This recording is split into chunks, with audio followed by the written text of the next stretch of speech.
سورہ ملک جس کو آپ تبارک بھی کہتے ہیں، اس کی بڑی فضیلت آئی ہے، جو بندہ اس کی تلاوت روزانہ کرتا ہے اس کی قبر میں اللہ اندھیرا نہیں ہونے دے گا، اس کی قبر روشن ہوگی۔ اعلیٰ حضرت نے تو یہاں تک لکھا ہے کہ جب سورہ ملک کی تلاوت کرنے والا مسلسل انتقال کر جاتا ہے تو یہ سورہ ملک اللہ کریم کی بارگاہ میں جا کر کے عرض کرتی ہے کہ مولا یہ مجھے تلاوت کرنے والا بندہ ہے، اس کی قبر میں آسانی دے دے، اور اللہ سے بار بار اصرار کرتی ہے کہ اس کی قبر میں آسانی دے دے۔ رب تعالیٰ اسے اجازت دیتا ہے سورہ ملک، تو یہ جنت میں جاتی ہے اور وہاں سے تکیہ بچھونا سب لے کر کے پھر واپس قبر میں آتی ہے، اور قبر میں آنے کے بعد اس میت کو جنتی سامان دیتی ہے، اس کے تکیہ یعنی سرہانہ اور ساری چیزیں دے کر پھر یہ کہتی ہے میرے آنے میں تاخیر تو نہیں ہوئی تجھے۔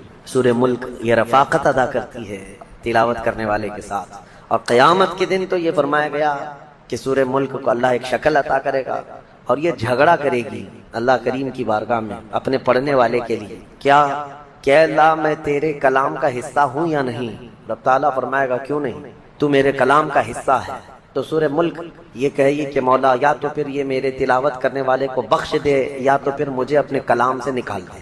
اللہ کریم سورہ ملک کی سفارش قبول فرمائے گا، شفاعت اس کی قبول ہوگی، اور سورہ ملک کی تلاوت کرنے والے کو اللہ بخش کر جنت عطا فرمائے گا۔ تو یہ اس کی فضیلت ہے، بڑی فضیلت والی سورہ ہے، اس کی تلاوت روزانہ جاری رکھو میرے عزیزوں۔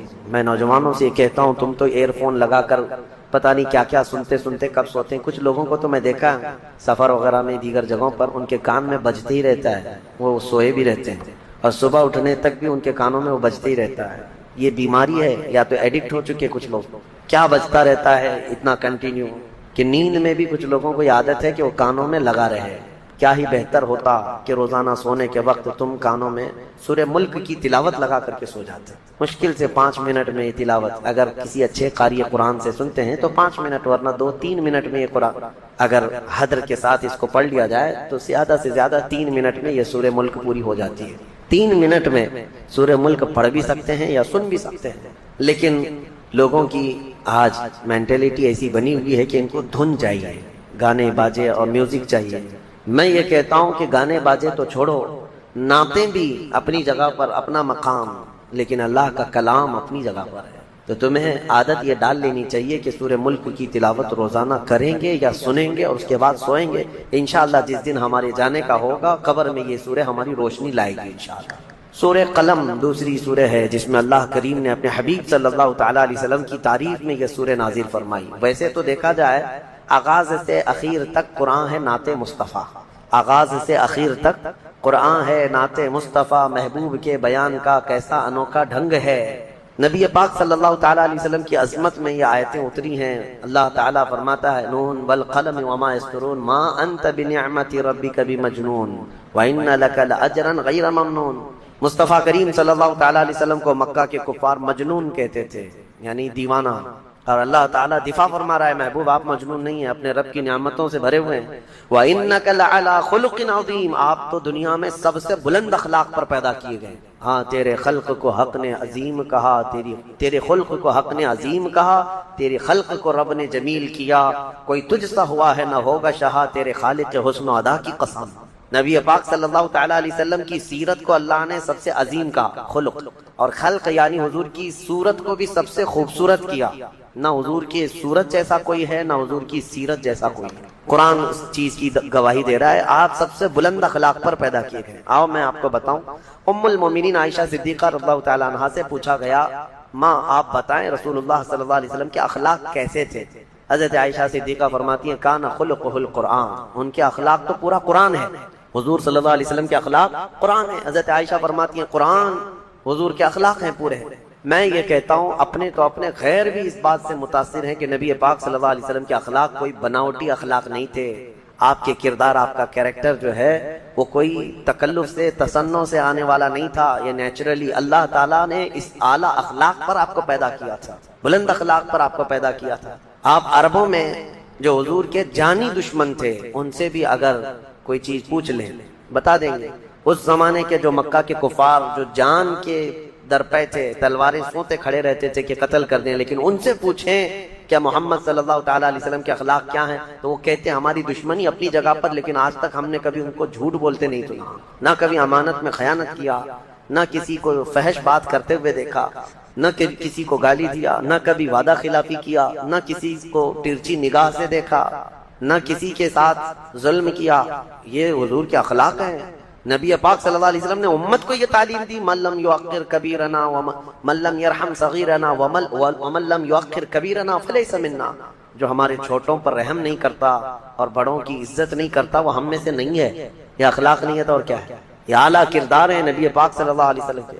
حضرت سلمان فارسی رضی اللہ تعالیٰ عنہ ایک بار استنجا کے لیے بیٹھے ہوئے تھے، یہودی دیکھ کر کے مذاق اڑا رہے تھے۔ حضرت سلمان فارسی رضی اللہ تعالیٰ عنہ ڈھیلا استعمال فرما رہے تھے اپنے استنجا کو سکھانے کے لیے۔ یہودی کہنے لگے یہ کیا طریقہ ہے؟ تو حضرت سلمان فارسی نے کہا کہ ہاں، ہمیں رسول اللہ صلی اللہ علیہ وسلم نے اس بات کی تعلیم دی ہے کہ استنجا کو ہم یا تو ڈھیلے سے، پتھر سے یا پانی سے سکھا لیں، دھو لیں۔ یہودی ہنسنے لگے، ٹھٹا مار کر کے کہنے لگے اچھا تمہارے رسول کے پاس تم استنجا کے مسئلے بھی وہ بتا دیتے ہیں، یعنی یہ مسئلے ایسے ہیں جس کو وہ سمجھتے ہیں کہ عیب ہے اس کو بتانا۔ حضرت سلمان فارسی رضی اللہ تعالیٰ عنہ نے فرمایا ہاں، قسم ہے اس رب کی جس نے میرے رسول کو حق کے ساتھ بھیجا، انہوں نے ہماری زندگی کے کسی بھی مسئلے کو چھپایا نہیں، ہر چیز ہمیں بتا کر واضح ہدایت عطا فرمائی۔ اور اسلام ہے جو کسی مسئلے کو چھپاتا نہیں، اور نہ ہی اس میں کوئی شرم و حیا کی بات ہے۔ غلط کاریوں میں پڑھنے سے تو بہتر ہے کہ مسئلے کی حقیقت معلوم ہو جائے گا۔ میں آج بھی یہ کہتا ہوں کہ مردوں کے لیے مخصوص مسائل، عورتوں کے لیے مخصوص مسائل دوسرے قوموں میں ڈھونڈ کر کے لا کر کے دکھا دیں۔ حیض کے مسائل، نفاس کے مسائل، استحاضہ کے مسائل، یہ عورتوں کے پرسنل مسائل ہوا کرتے ہیں، لیکن شریعت نے اس کو واضح طریقے سے بیان کیا ہے، پورا بیان کر کے رکھا ہے کہ کہیں کوئی انجانے میں گمراہ نہ ہو جائے اور کچھ کا کچھ نہ کرے۔ یہ اعلیٰ اخلاق پر آیا ہوا دین ہے، نبی پاک صلی اللہ تعالیٰ علیہ وسلم کے اخلاق۔ لیکن افسوس یہ ہے کہ ان کی قوم، ان کی امت آج بد اخلاق ہو رہی ہے۔ افسوس اس بات کا ہے، المیہ اس بات کا ہے کہ نبی پاک صلی اللہ تعالیٰ علیہ وسلم کے جو نام لیوا ہیں یہ ان کے اخلاق کی بجائے کسی اور کے اخلاق کے پیچھے پڑ گئے۔ ابھی پرسنالٹی ڈیولپمنٹ کے لیے اور اچھے عمدہ کیریکٹر سیکھنے کے لیے لوگ جو ہے کلاسز جوائن کرتے ہیں، وہاں کلاسز میں سکھائے جاتے ہیں کہ تمہیں کس طرح لوگوں سے ملنا چاہیے، ہینڈ شیک کیسے کرنی چاہیے، بیٹھیں تو کیسے بیٹھیں، کھانے کے وقت کتنے چمچ ہونا چاہیے، ہاتھ کیسے رکھنی چاہیے، یہ سب آج سکھایا جا رہا ہے۔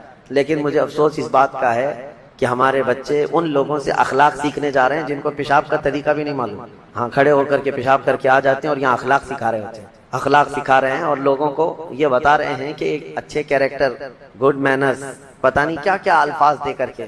مجھے افسوس اس قوم پر ہے کہ جس کے لیے قرآن کہہ رہا ہے وَإِنَّكَ لَعَلَىٰ خُلُقٍ عَظِيمٍ، محبوب ہم آپ کو سب سے بلند اخلاق پر بنائے ہیں۔ کاش تم دیکھ لیے ہوتے نبی پاک صلی اللہ علیہ وسلم کے اخلاق کو، اسی میں عزت ہے میرے عزیز، اسی میں عزت ہے۔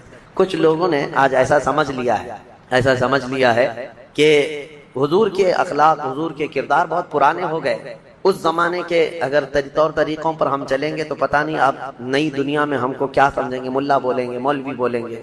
یہ تمہاری خام خیالی ہے، شیطانی وسوسہ ہے تمہارا۔ ہر زمانے میں میرے مصطفیٰ کے اخلاق اعلیٰ ہیں، لیکن بس اس کو سینے سے لگانے والا ہونا چاہیے۔ وہ جہاں جائے، ہم نے آج دیکھا ہے کہ افغان کے وہ مولوی لوگ، ان کی پگڑیاں، ان کے کرتے پیجامے ہیں، لیکن ہم نے یہ بھی دیکھا کہ وقت کا سپر پاور بھی گھٹنے ٹیک کر ان سے مذاکرات کرنے پر مجبور ہے۔ ہاں، وہ افغان کے مولوی لوگ کہیں یہ نہیں کہ امریکہ سے، رشیا سے مذاکرات کرنا ہے، ڈائلاگ ہے تو تھوڑا سوٹ ووٹ پہن کر کے جاتے ہیں، نہیں، وہ اپنے اسی پرانے لباس میں ہی جاتے ہیں۔ یہ اچھی شناخت لے کر جاتے ہیں، اپنی آئیڈینٹی لے کر کے جاتے ہیں۔ میاں جب دنیا اپنی شناخت کے ساتھ آتی ہے تو ہم اپنی شناخت کے ساتھ کیوں نہ جائیں؟ آج انگریز ننگے گھوم کر کے فخر کرتے ہیں، تم اپنے نبی کے اخلاق پر کیوں نہیں فخر کر سکتے؟ اور نوجوانوں کو میں ایک جملہ کہتا ہوں، آج لوگ چوٹی رکھ کر کے شرماتے نہیں، تمہیں داڑھی رکھنے میں کیوں شرم آئے؟ چوٹی والوں کو شرم نہیں آتی، اور داڑھی والوں کو کیوں شرم آتی؟ داڑھی مرد کی شان ہے، نبی پاک صلی اللہ تعالیٰ علیہ وسلم کی وجاہت ہے یہ۔ اور آپ دیکھیں بہت سارے لوگوں کو ایسا لگتا ہے کہ نہیں، یہ زمانے کے تقاضوں کے اعتبار سے نہیں، یہ دنیا نے تمہیں اس طرح دماغ میں بٹھا رکھا ہے، یہ میڈیا، یہ فیشن، انہوں نے اس طرح بنا رکھا ہے کہ نہیں، تمہیں عورت بن کے رہنا ہے، عورتوں کو مرد بن کر کے رہنا ہے۔ انہوں نے الٹ کر کے رکھا ہے دجالی نظام لانے کے لیے، اور مردوں کو یہ سوچنا بھی چاہیے۔ میں اس لیے کہہ رہا ہوں کہ میرے مصطفیٰ کریم صلی اللہ تعالیٰ علیہ وسلم کے اخلاق میں سے ہے، کسی بھی صحابہ کرام کی زندگی دیکھو، اولیاء کرام کی زندگی دیکھو، وہ حضور اکرم صلی اللہ علیہ وسلم کے ان اخلاق کے پیچھے چلے، انہوں نے عزت پائی. کچھ تو رکھتے داڑھی، اور یہ داڑھی بھی بڑی ضدی ہے، بڑی ضدی ہے. بیچارہ صاف کر کر کے داڑھی کو بولتا ہے نہیں میں مرد نہیں ہوں، وہ بار بار اوگھ کر کے بتاتی ہے نہیں تو مرد ہی ہے. وہ پھر آتی ہے روزانہ اور پھر بولتی ہے نہیں تم مرد ہو گئے، اور یہ اس کے ساتھ لڑتا ہی رہتا ہے، لڑتا ہی رہتا ہے. بس یہ ہے کہ چہرے پر اتنے ہوں کہ دور سے دیکھنے پر آپ کا چہرہ مردانہ نظر آئے. اتنی داڑھی تو رکھے، اتنی تو ہو کہ دور سے نظر آ جائے کہ اس کے چہرے پر بال ہیں. نبی پاک صلی اللہ تعالیٰ علیہ وسلم کی سنت سمجھ کر کے میرے عزیزوں، میں اس پر آپ کے ہاں شدت تو کبھی نہیں کیا، لیکن یہ ضرور کہتا ہوں کہ عشق کا تقاضا ہے، محبت کا تقاضا ہے، اپنے حبیب کے چہرے کو سجایا جائے. اور حضور صلی اللہ تعالیٰ علیہ وسلم کے اخلاق میں جو عزت ہے وہ دنیا میں کسی بھی چیز میں عزت نہیں. تمہاری عزت وہیں پر ہے.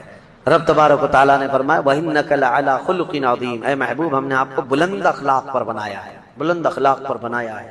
حضور اکرم صلی اللہ تعالیٰ علیہ وسلم کے لیے جو الفاظ حدیث میں آئے ہیں نا، جنہوں نے حضور سے ملاقات کی ہے، حضور ایسے ملتے تھے، یہاں تک کہ صحابہ اکرام فرماتے ہیں حضور صلی اللہ علیہ وسلم مصافحہ کرتے تو جب تک سامنے والا ہاتھ نہیں نکالتا حضور نہیں ہاتھ چھوڑتے. وہ سامنے والا خود ہی ہاتھ چھوڑ لے تب حضور ہاتھ چھوڑتے، یہ نہیں کہ کھینچ لے. آج ہم سے بھی یہ نہیں چیز ہو سکتی. کثرت سے لوگ مصافحے کے لیے آتے ہیں، ہم مصافحہ کرتے رہتے ہیں، اتنا وقت ہی نہیں ہوتا. لیکن مصطفیٰ کریم کے ان اخلاق کو دیکھیں. کوئی آتا حضور کے ہاتھ کو پکڑتا تو حضور پاک صلی اللہ تعالیٰ علیہ وسلم ہر ایک کو وہ عزت دیتے تھے کہ سامنے والے کو یہ لگتا میں ہی سب سے اہم ہوں، حضور کی بارگاہ میں میں ہی سب سے اہم ہوں. ہر ایک یہی سمجھتا. نبی پاک صلی اللہ تعالیٰ علیہ وسلم جب کسی سے بات فرماتے تو اس کی طرف پوری توجہ فرماتے، اور یہاں تک کہ وہ کوئی ایک بات کو بار بار ریپیٹ کرتا ہے، دہراتا ہے، تو حضور اس کے ہر بار جواب بھی دیتے. اللہ کے حبیب صلی اللہ تعالیٰ علیہ وسلم نے کبھی بھری محفل میں کسی کو ذلیل نہیں کیا. حتیٰ کہ جنگ بدر کے موقع پر صفیں لگا رہے تھے تو ایک صحابی ان تھوڑا سا آگے آ گئے تھے، ان کا پیٹ باہر تھا صف سے آگے. حضور نے اپنی چھڑی سے ان کو پیچھے کیا، پیچھے جاؤ، صف میں برابر ہو جاؤ. تو انہوں نے کہا کہ میں بدلہ لے لوں گا. آپ نے چھڑی ماری ان کو. نبی پاک صلی اللہ علیہ وسلم نے منع نہیں فرمایا، کہا کہ ٹھیک ہے آ جاؤ. چھڑی ان کے ہاتھ میں دی. صحابہ دیکھ رہے تھے. کہا اس صحابی نے کہ میں تو کپڑا اوپر نہیں تھا میرے جسم پر، آپ تو کرتا پہنے ہوئے ہیں، آپ بھی اپنا کرتا اٹھا دیجیے. نبی پاک صلی اللہ علیہ وسلم نے اپنا جبہ اٹھایا. وہ صحابی بڑھ کر مہر نبوت کو بوسا دیتے، اور اس کے بعد حضور صلی اللہ تعالیٰ علیہ وسلم کو اتنا محبت سے چوم لیا. اس کے بعد کہتے میرا بدلہ ہو گیا. حضور نے پوچھا تم ایسا کیوں کر رہے ہو، ایسا کیوں کیا تم نے؟ وہ صحابی کہتے ہیں اس لیے کہ جنگ کے میدان میں ہوں اور جان ہتھیلی پر لے کر کے ہوں. کیا پتا کہ واپس اس میدان سے میں باہر نکل پاؤں یا نہیں. میں نے یہ سوچا اس دنیا سے جانے سے پہلے آپ کے جسم سے مس ہو جاؤں تاکہ اس برکت سے جہنم کی آگ حرام ہو جائے. نبی پاک صلی اللہ علیہ وسلم نے مسکرایا. حضور نے اخلاقی طور پر اپنے آپ کو بدلے کے لیے تک پیش کر دیا، بدلے کے لیے پیش کر دیا. کھانے کے آداب اور طریقے میرے مصطفیٰ نے سکھائے، استنجا کے طریقے حضور نے سکھائے. برتن میں بیٹھو تو کس طرح سے کھاؤ. جب مختلف قسم کے کھانے ہوں یا ایک ہی قسم کا کھانا ہو تو آدمی کو اپنے سامنے سے کھانا چاہیے. کبھی یہ بھی حدیث ہے، طویل حدیثیں ہیں کہ کوئی ادھر سے ہاتھ اٹھا کر ڈال رہا ہے ادھر سے ہاتھ. میرے آقا صلی اللہ علیہ وسلم نے منع فرمایا. مختلف قسم کے کھانے ہوں الگ الگ تو الگ الگ جگہ سے اٹھا کے کھائیں، لیکن ایک ہی کھانا رکھا ہو تو ایک ہی جگہ سے آدمی ہاتھ اٹھا کر کھائے. بیٹھنے کا طریقہ حضور نے بتایا کہ کھانے پر کس طرح بیٹھے. استنجا میں بیٹھنے کے طریقے بھی حضور نے بتایا. یہ جسمانی اعتبار سے بھی تمہارے لیے کتنے مفید ہیں. اس کے علاوہ پانی پینے کے طریقے حضور نے بتایا کہ 3 سانسوں میں پیے، نہ کہ بیل کی طرح کنٹینیو ایک ہی گھونٹ میں پورا پانی پی جائے. حکمتیں ہیں حضور صلی اللہ تعالیٰ علیہ وسلم کے ان اخلاق میں، بڑی حکمتیں ہیں. سونے کے آداب بتائے، کس طرح سے لیٹنا ہے. یہ آج کون تربیت دیتا ہے، کون بتاتا ہے؟ ایک ایک چیز بچپن سے لے کر کے بڑھاپے تک ہر مرحلے میں اللہ کے نبی صلی اللہ تعالیٰ علیہ وسلم نے بہترین اخلاق دیے، بہترین اخلاق دیے. اور لوگوں کو یہاں تک کہ حضور صلی اللہ تعالیٰ علیہ وسلم حسنین کریمین کو ایک بار گود میں لیے چوم رہے تھے، بوسہ دے رہے تھے. کبھی کبھار حضور صلی اللہ تعالیٰ علیہ وسلم ان کے لبوں کو چومتے تھے اور ان کی گردن کو سونگھتے تھے. تو ایک صحابی تھے، انہوں نے کہا یا رسول اللہ صلی اللہ علیہ وسلم آپ بچوں کو چومتے بھی ہیں، یعنی بوسہ دیتے ہیں؟ تو حضور صلی اللہ تعالیٰ علیہ وسلم نے فرمایا یہ رحمت کا ایک حصہ ہے جو اللہ نے عطا کیا ہے. تو انہوں نے کہا میرے تو کتنے بچے 8-10 یا کچھ. انہوں نے کہا میں نے کبھی آج تک بچوں کو چوما ہی نہیں.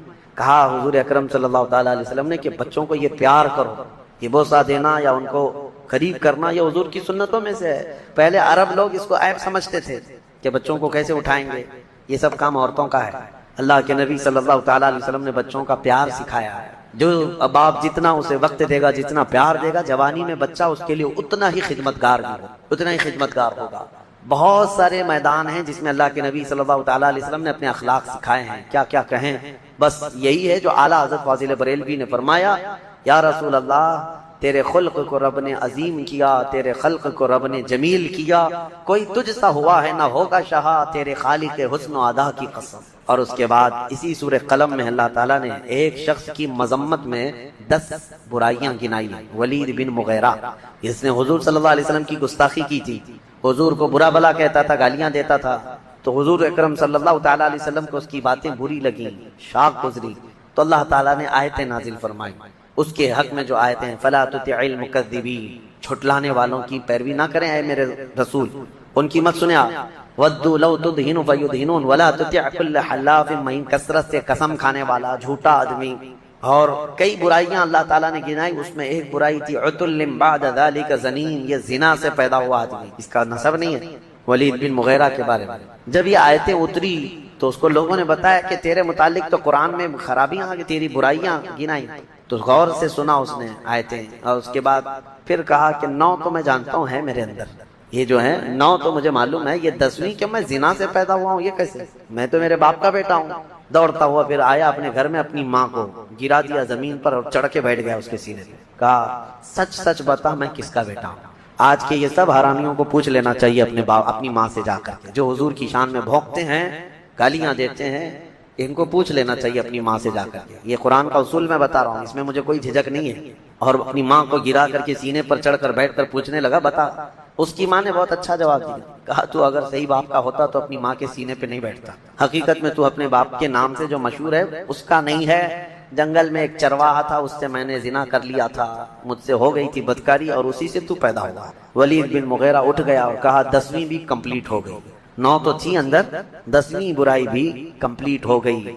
اسی لیے میرے عزیزو آپ اس بات کو سمجھ کر کے چلیں کہ نبی پاک صلی اللہ تعالیٰ علیہ وسلم کی شان میں بھونکنے والے یہ ایسے ہی لوگ ہیں جن کا نطفہ ثابت نہیں ہے، جن کا نسب ثابت نہیں ہے، جن کی اصل میں خطا ہے، ورنہ حلال بندہ حضور اکرم صلی اللہ تعالیٰ علیہ وسلم کے ہر اخلاق پر قربان جاتا ہے، بلکہ اسے اندازہ ہوتا ہے کہ یہ کون سی ہستی ہے دنیا میں۔ ہماری بات تو چھوڑیں، بڑے بڑے دوسرے دانشور لوگوں نے لکھا ہے، آپ کو میں بتاؤں، جارج برنارڈ شاہ ایک بہت بڑا رائٹر بھی گزرا ہے، دانشور ہے، انگریز ہے، اس نے اپنی کتاب میں لکھا ہے کہ میں نے بہت سارے ریولوشن دنیا میں دیکھے، انقلاب، لینن کا انقلاب، مارکسزم کا انقلاب، یہ ریولوشن آیا، کمیونزم کا ریولوشن آیا، بہت سارے بڑے بڑے انقلاب آئے دنیا میں۔ وہ کہتا ہے جو انقلاب لانے والی شخصیت ہوتی تھی وہ جب تک زندہ ہوتے ان کی تحریک بھی چلتی، تنظیم بھی چلتی، اور اس کے بعد دھیرے دھیرے دھیمی ہو جاتی، ٹھنڈی پڑ جاتی۔ جو انقلاب لانے والے لوگ تھے وہ جاتے ہیں تو تنظیم ٹھنڈی پڑ جاتی ہے، تحریک ختم ہونے لگتی ہے۔ اور وہ کہتا ہے میں نے صرف ایک ریولوشن دیکھا ہے جو مدینے سے نکلا تھا، ایک انقلاب دیکھا جو مدینے سے نکلا تھا اور پوری دنیا میں پھیلا تھا، اور اس کے بانی محمد صلی اللہ علیہ وسلم، اس کے فاؤنڈر محمد صلی اللہ علیہ وسلم دنیا سے پردہ تو کر گئے، لیکن ان کا لایا ہوا ریولوشن، ان کا لایا ہوا انقلاب 14 صدیوں کے بعد بھی ٹھنڈا نہیں پڑتا، روز بڑھتا ہی جاتا۔ آج تک کسی اور انقلاب میں اتنا اثر نہیں دیکھا کہ اتنے لانگ ٹائم پر کسی بانی کا اثر پایا جاتا ہو۔ یہ ہم نہیں کہہ رہے، یہ مسلمان نہیں، جس نے لکھا ہے وہ جارج برنارڈ شاہ، یہ انگریزوں کا رائٹر ہے۔ اسی طرح سے کئی ایسے لوگ ہیں جو نان مسلم ہیں لیکن حضور پاک صلی اللہ تعالیٰ علیہ وسلم کی تعریف میں وہ رطب اللسان ہے۔ گرو نانک نے تو پوری نعتیں لکھی ہیں حضور صلی اللہ تعالیٰ علیہ وسلم کے متعلق، پتہ نہیں کتنے اشعار لکھے ہیں۔ اور گرو نانک کا تو ایک جملہ مشہور تھا، محمد نہ ہے بھکتی نہ ہے، محمد صلی اللہ تعالیٰ علیہ وسلم نہ ہو تو عبادت ہی نہیں ہے دنیا میں، عبادت کا صحیح طریقہ دنیا میں دکھانے والے محمد صلی اللہ علیہ وسلم۔ بہرحال دنیا جس کی آنکھیں کھلی انہوں نے پہچانا، لیکن میں آج ان لوگوں کی تعریفوں کو دلیل کے طور پر یا حضور کی فضیلت کے لیے نہیں بیان کر رہا ہوں۔ حضور پاک کی فضیلت کے لیے حسان بن ثابت بھی ہیں، حضور کی تعریف کرنے والوں میں امام شرف الدین بوصیری بھی ہیں۔ ان لوگوں کی تعریف کیے ہوئے الفاظ اور ان کے نام میں آج اس لیے گنا رہا ہوں، الفضل لما شہید به الاعداء، عربی میں مقولہ مشہور ہے کہ فضیلت اس کی بہت ہے جس کے دشمن بھی گواہی دے رہے ہیں، جس کے دشمن بھی گواہی دے رہے ہیں اس کی فضیلت ہے۔ ورنہ نبی پاک صلی اللہ تعالیٰ علیہ وسلم کی تعریف کے لیے انسان تو انسان ہے، خلاق کائنات خود قرآن میں اپنے حبیب کی تعریف بیان کر رہا ہے، وَرَفَعْنَا لَكَ ذِكْرَكَ إِنَّا أَعْطَيْنَاكَ الْكَوْثَرَ، یہ سب نبی کی شان میں تو اللہ نے فرمایا۔ ایک دو نہیں، کئی آیتیں ہیں، کئی آیتیں جو ڈیفنس میں اللہ نے اتاری۔ اب یہاں پر میں اپنی گفتگو کو سمیٹتے ہوئے صرف یہی آپ سے کلام کرنا چاہوں گا کہ حضور کی شان میں جب کبھی حملہ ہو، نبی پاک صلی اللہ علیہ وسلم کی جب کبھی کوئی گستاخی کرے تو اس گستاخ کا جواب دینا، توجہ، اس گستاخ کا جواب دینا عام آدمی کی نہیں بلکہ یہ اللہ رب العزت کی سنت مبارکہ ہے، اللہ کی سنت مبارکہ ہے۔ ابو لہب نے کہا تھا محمد تمہارے دونوں ہاتھ ٹوٹ جائیں، تبن لک یا محمد، نعوذ باللہ۔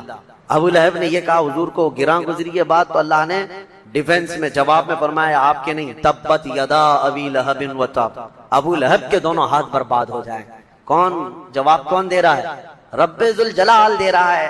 نبی کی طرف انگلی اٹھاؤ، جواب اللہ کی طرف سے ہے۔ کافروں نے ایک بار ایک بات مشہور کر دی تھی، حضور پر وہی نہیں اتر رہی تھی، 15 دن ہو گئے تھے، کوئی آیت نہیں آ رہی تھی، تو یہ افواہ اڑا دی، ودعا رب محمد محمدا، محمد کے رب نے محمد کو اب چھوڑ دیا ہے، اب کوئی وہی آتی نہیں، آیت آتی نہیں ہے، ودعا رب محمد محمدا، ودعا رب محمد محمدا، نعوذ باللہ من ذلک۔ یہ بات پھیلتی گئی کافروں کی زبان سے کہ محمد کے رب نے محمد کو چھوڑ دیا۔ کئی دن گزرے، حضور پریشان حال تھے، یعنی غمگین تھے۔ نبی پاک صلی اللہ تعالی علیہ وسلم کا جب غمگین تھے ان کافروں کی باتوں کو سن کر کے، تو اللہ تعالیٰ نے اپنے حبیب کی تسلی اور ان کافروں کے منہ بند کرنے کے لیے ڈیفنس میں، دفاع میں آیتیں اتاری، وَالضُّحَىٰ وَاللَّيْلِ إِذَا سَجَىٰ مَا وَدَّعَكَ رَبُّكَ وَمَا قَلَىٰ، محبوب کے چمکتے چہرے کی قسم، ان کی زلف معمبری کی قسم، محبوب آپ کے رب نے نہ آپ کو چھوڑا ہے اور نہ کچھ کم کیا ہے، وَلَلْآخِرَةُ خَيْرٌ لَكَ مِنَ الْأُولَىٰ، بلکہ آپ کی ہر آنے والی گھڑی پچھلی گھڑی سے کئی زیادہ بہتر ہے۔ جواب کون دے رہا ہے؟ اللہ دے رہا ہے۔ ابو لہب نے کہا تھا جب حضور صلی اللہ تعالیٰ علیہ وسلم کے بیٹے حضرت ابراہیم کا انتقال، حضور کے 3 بیٹے بچپن میں انتقال کر گئے، 2 تو پہلے انتقال کیے تھے، تیسرے مدینے میں حضرت ابراہیم، یہ انتقال کر گئے، تو اب بیٹے بچے ہی نہیں۔ تو اس وقت یہ بات مشہور ہوئی کہ ابو لہب وغیرہ کی طرف سے کہ محمد کی نسل قطع ہو گئی، یعنی مقطوع النسل ہے، نعوذ باللہ، کٹی ہوئی نسل ہے۔ حضور صلی اللہ تعالیٰ علیہ وسلم کو یہ جب اس نے کہا تو اللہ تعالیٰ نے حضور کی شان میں اور ان کافروں کے منہ کو بند کرنے کے لیے یہ آیتیں نازل فرمائی، انا اعطیناک الکوثر فصل لربک وانحر ان شانئک هو الابتر، اے محبوب ہم نے تو آپ کو خیر کثیر عطا فرمایا، ہم نے آپ کو کوثر عطا کیا ہے۔ کوثر کا مفہوم سمجھ بھی نہیں سکو گے کہ کوثر کیا ہے، کوثر کس کو کہتے ہیں، یہ سمجھنے کے لیے بہت تمہیں عربی میں بلاغت اور فصاحت کے کئی قواعد جاننے پڑیں گے۔ ایک مختصر سی بات میں بتا دوں، دنیا کو اللہ قلیل فرماتا ہے، پوری دنیا کیا ہے؟ قلیل۔ قلیل کے اپوزٹ میں جو ہوتا ہے وہ کثیر ہوتا ہے، اور کثیر سے زیادہ ہو تو اسے اکثر کہتے ہیں، اور اکثر سے بھی زیادہ ہو تو کوثر کہتے ہیں۔ تو اللہ تعالیٰ نے اپنے حبیب کو جو دیا ہے وہ یہ پوری دنیا کا اپوزٹ کریں تو کتنا ہو گیا؟ کثیر، اور اس سے بھی زیادہ ہو تو کیا ہوگا؟ اکثر، اور اس سے بھی زیادہ ہو تو کوثر۔ اور اللہ فرما رہے ہیں محبوب ہم نے تو آپ کو کوثر عطا کیا ہے، کھڑے ہو جائیں اور رب کی عبادت کریں اور قربانی کریں۔ ان شانئک هو الابتر، محبوب آپ نہیں، آپ کا دشمن کٹی ہوئی نسل کا ہے، آپ کا دشمن کٹی ہوئی نسل کا ہے۔ یہ آیت میں آئی بات، اللہ کا فرمان حق ہے۔ ڈھونڈ کے نکالو ابو لہب کے بیٹے کہاں رہتے ہیں، نکال کے دکھاؤ کہاں ہے ابو لہب کی اولاد۔ پتا ہے کسی کو ایڈریس وغیرہ؟ کسی کو پتا ہے؟ کوئی نہیں ڈھونڈ کر لا سکے گا، وہ مقطوع النسل خود ہو گیا۔ لیکن جس چپے میں جس علاقے میں بھی جائے سادات کی خوشبو تمہیں ملتی رہے گی۔ میرے آقا کی آل ہر جگہ ہے۔ اللہ نے اپنے نبی کی آل کو سیدہ کائنات فاطمہ الزہرا سے چلایا ہے، تو سید زادے جتنے بھی ہیں دنیا میں آج ہیں کہ نہیں ہیں؟ الحمدللہ۔ تو جو اعتراض حضور کی طرف کافر کرتے تھے تو جواب کون دیتا رہا؟ اللہ دیتا رہا۔ تو میں آپ کو کہہ رہا ہوں ناموس رسالت کی حفاظت اور رسول پاک صلی اللہ تعالی علیہ وسلم کی عزت کی پہرے داری اور دشمنان رسول کو منہ توڑ جواب دینا، یہ اللہ کی سنت مبارکہ ہے۔ تو آپ کی زندگی میں اگر کبھی موقع ملے تو ایسے گستاخوں کا منہ توڑ جواب دیں، منہ توڑ نہیں دانت توڑ بھی جواب دیں۔ سب سے پہلے کیا پیدا ہوگا؟ حدیثیں الگ الگ سنیوں میں مشہور ہے کہ حضور صلی اللہ تعالی علیہ وسلم نے ارشاد فرمایا کہ سب سے پہلے اللہ نے میرے، باقی آپ ہی کمپلیٹ کر رہے ہیں، پتا ہے ہر سنی کو پتا ہے کہ سب جانتے ہیں حضور نے فرمایا سب سے پہلے اللہ نے، حضور نے کیا فرمایا؟ میرے نور کو پیدا، یہ سب کو پتا ہے۔ لیکن حدیث اور بھی ہے، حدیث میں ایک حدیث میں میرے آقا صلی اللہ علیہ وسلم فرماتے ہیں سب سے پہلے اللہ تعالیٰ نے قلم کو پیدا کیا، سب سے پہلے اللہ نے قلم کو پیدا کیا۔ اور ایک حدیث میں ہے حضور اکرم صلی اللہ تعالیٰ علیہ وسلم فرماتے ہیں سب سے پہلے اللہ تعالیٰ نے لوح محفوظ کو پیدا کیا، ساری کائنات سے پہلے کسی بھی چیز کا ذکر نہیں ہے وہاں، کسی بھی نور کا ذکر نہیں. حضور نے فرمایا سب سے پہلے اللہ تعالیٰ نے لوح محفوظ کو پیدا کیا، تختی جس پر ساری کائنات لکھی گئی ہے، یہ لوح محفوظ کو. اب تطبیق دے کر کے بتاؤ، حضور پاک صلی اللہ تعالیٰ علیہ وسلم نے ایک حدیث میں فرمایا سب سے پہلے اللہ نے میرے نور کو پیدا کیا، ایک حدیث میں حضور فرما رہے ہیں سب سے پہلے اللہ نے قلم کو پیدا کیا، ایک حدیث میں فرما رہے ہیں سب سے پہلے اللہ نے لوح محفوظ کو پیدا کیا. آخر سب سے پہلے آیا کون؟ تو یہ فیصلہ جو ہے صرف عاشقان رسول کر سکتے ہیں. فنا فی الرسول، عاشق رسول اقبال لاہوری فرماتے ہیں، قلندر لاہوری علامہ اقبال یہ کہتے ہیں اس کا فیصلہ یہ ہے یا رسول اللہ لوح بھی تو قلم بھی تو، تیرا وجود الکتاب، ساری چیزیں آپ ہیں یا رسول اللہ. جو حدیث میں حضور نے فرمایا لوح پہلے پیدا ہوا، قلم پہلے پیدا ہوا، کتاب پہلے پیدا ہوئی، اقبال نے کہہ دیا یہ ساری چیزیں نام الگ الگ ہیں، سب کا مراد ایک ہی ہے یا رسول اللہ لوح بھی تو قلم بھی تو، تیرا وجود الکتاب، گنبد آبگی نارنگ تیرے محیط میں ہوا. اور پھر ایک جگہ اقبال یہ کہتے ہیں کہ نگاہ عشق و مستی میں وہی اول وہی آخر. ہاں ایک مسئلہ یہ بھی ہے کہ رسول کریم صلی اللہ تعالیٰ علیہ وسلم سب سے پہلے پیدا ہوئے، سب سے پہلے پیدا ہوئے اور پھر سب سے اخیر میں آئے، سب سے اخیر میں آئے. اس کو بعض شارحین یوں کہتے ہیں کہ بیج زمین میں بویا جاتا ہے، زمین میں سب سے پہلی چیز کیا ہوئی؟ بیج. بیج سے پودا نکلا، پودے سے شاخیں بڑھتی گئی، درخت ہو گیا، درخت ہو جانے کے بعد ٹہنیاں، پتے، پھر اس کے بعد پھول لگے، پھول کے بعد پھل آئے، اور پھل کے بعد اندر کیا نکلا؟ بیج. یعنی اس درخت کی آخری چیز وہی بیج ہے جو زمین میں ہم نے بویا تھا، جو زمین میں بیج تھا وہی پکنے کے بعد آخر میں وہی بیج آیا. تو اقبال یہ کہتے ہیں نگاہ عشق و مستی میں وہی اول وہی آخر. اب جو رسول اللہ صلی اللہ تعالیٰ علیہ وسلم کی حدیثیں ہیں اس میں ایک بات کی طرف میں آپ کو لے کر کے آ رہا ہوں. ذکر کیا ہے، کتاب کیا ہے، نور کیا ہے، لوح کیا ہے، قلم کیا ہے؟ اقبال کہتے ہیں نگاہ عشق و مستی میں وہی اول وہی آخر، وہی قرآن وہی فرقان وہی یاسین وہی طٰہٰ. سب ذات رسول اللہ صلی اللہ تعالیٰ علیہ وسلم کی طرف ہے. بہرحال میرے عزیزو، ذکر الہی میں اگر نبی پاک صلی اللہ تعالیٰ علیہ وسلم کا ذکر نہ ہو تو پھر وہ ذکر کی مجلس ہی نہیں ہے، ذکر کی مجلس ہی نہیں ہے. اور اگر کوئی پہنچا ہوا آدمی دعویٰ کرتا ہے کہ فلاں بہت پہنچے ہوئے ہیں، اللہ والے ہیں، اور ان کے اندر شریعت ہے ہی نہیں، میرے آقا صلی اللہ علیہ وسلم کی محبت ہے ہی نہیں، تو سمجھ لینا کہ وہ کھلا شیطان ہے. چاہے وہ تمہارے سامنے شعبدہ بازی کر کے دکھائے، جس کو تم کرامت سمجھتے ہوں گے، آسمان میں اڑ کر کے دکھائے، پانی میں چل کر کے دکھائے، اگر میرے مصطفیٰ کی محبت نہیں تو وہ شیطان ہے، وہ شیطان ہے. کیوں؟ اعلیٰ حضرت نے بھی فرمایا بخدا خدا کا یہی ہے در، اللہ تک پہنچنا ہے تو میرے مصطفیٰ کی ذات سے ہی جانا ہوگا، نہیں اور کوئی مفر مقر، جو وہاں سے ہو یہیں آ کے ہو، جو یہاں نہیں تو وہاں نہیں. حضور پاک صلی اللہ تعالیٰ علیہ وسلم کی طرف ہم سب کو چلنا ہے. عزیزان گرامی اوقات، میں تقریر کی غرض سے نہیں بیٹھا، مجلس ذکر ہماری قائم کرنی ہے، اس سے پہلے دلوں کو گرم ہونا بھی ضروری ہے. اور ہمیں پتہ ہے سنیوں کے دل گرم ہوتے ہیں تو نام مصطفیٰ سے ہوتے ہیں، اور جب تڑپ پیدا ہو جائے میرے مصطفیٰ کی محبت کی تو دل جب کھل جاتا ہے اور اللہ کے ذکر کی برکتیں اس میں اترنے لگتی ہیں. جو بند دل ہے یا زنگ آلود ہے اس کو چھانٹنے کے لیے میرے مصطفیٰ کا ذکر کافی ہے. جس کے سینے میں محبت مصطفیٰ ہو وہ یاد آتے ہی اس کا دل مچلنے لگتا ہے، دل دھڑکنے لگتا ہے، اور جب دل دھڑکنے لگے تو اس گرما گرمی میں ہی اسے سب کچھ دیا جاتا ہے.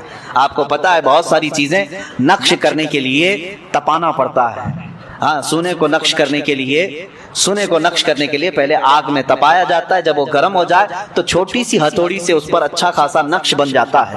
تو ہمیں پہلے اپنے دل کو تپانا ہے عشق مصطفیٰ میں، پھر ذکر الہی کی ضرب لگاؤ اس دل پر، دیکھنا پھر نقش بنتا چلا جائے گا.